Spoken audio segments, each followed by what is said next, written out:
Hansika online classes में आपका स्वागत है मित्रों। कैसे हैं आप सभी।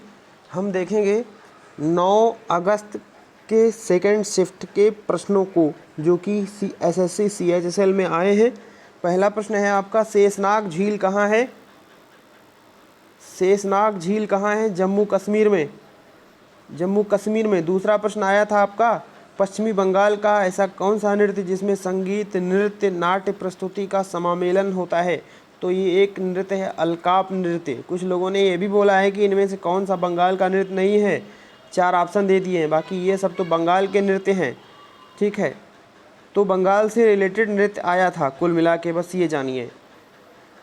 तीसरा प्रश्न जो है आपका आया था, भारतीय सेना ने सेवानिवृत्त कार्मिकों हेतु नए मिलिट्री पैकेज के लिए किस बैंक के साथ समझौता किया।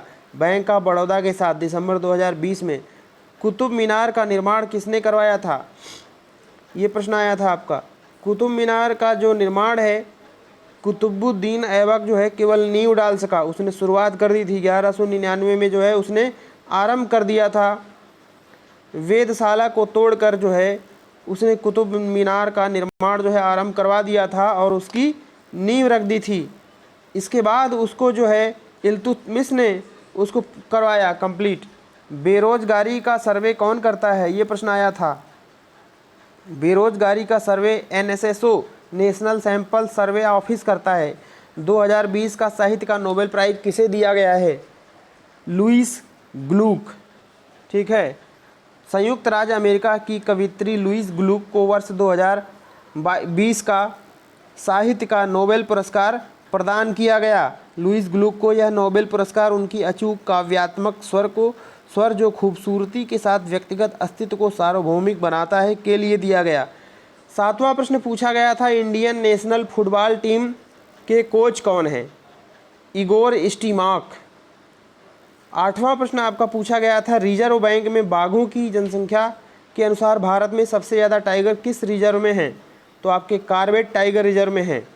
14 दिसंबर 2020 को सेकेंड प्रोजेक्ट P-17 एक किस जहाज़ का जलावतरण हुगली कोलकाता में किया गया, हिमगिरी में किया गया।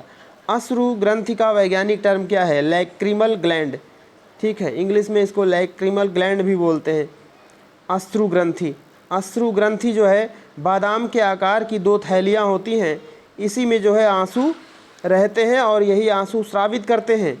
ठीक है, जो नवजात शिशु रहता है उसके आंसू क्यों नहीं निकलते हैं 1 से 3 महीने तक, क्योंकि उसमें वो ग्रंथि रहती ही नहीं है। ठीक है, अगला है आपका प्रश्न, सर्वाधिक आईपीएल विजेता कौन सी टीम रही है, मुंबई इंडियन 5 बार जीती है। द्वितीयक पीढ़ी के जो कंप्यूटर हैं उसमें किसका प्रयोग होता है, उसमें ट्रांजिस्टर का प्रयोग होता है। ठीक है, पहली पीढ़ी के कंप्यूटर में वैक्यूम ट्यूब का प्रयोग होता है। अवधि ये है। तो ये सब इससे रिलेटेड पॉइंट आप रिवीजन कर लें, आप आंकड़ा लगाएं, अंदाज़ा लगाएं कि कैसे प्रश्न आ रहे हैं। एक आईपी एड्रेस में कितने बिट्स होते हैं, 32।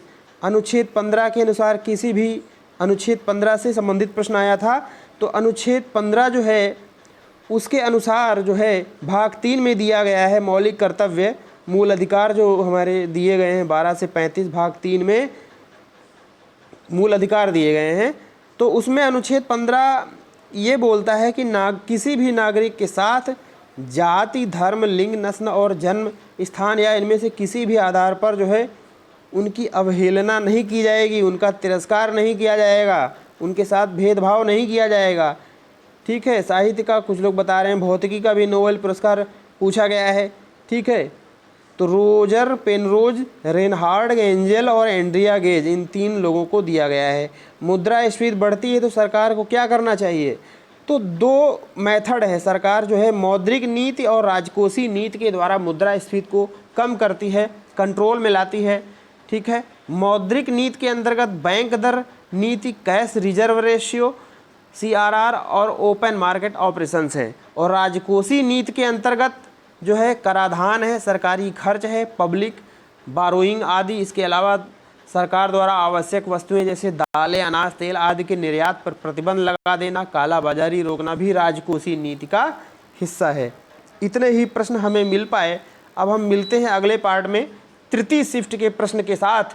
तो इससे आप अंदाज़ा लगा सकते हैं कि कैसे प्रश्न आ रहे हैं, आपको वैसे ही प्रश्न तैयार करने चाहिए। मित्रों, आपसे निवेदन है कि इसको सब्सक्राइब करके ज़्यादा से ज़्यादा लोगों को शेयर कर दें। बहुत बहुत धन्यवाद।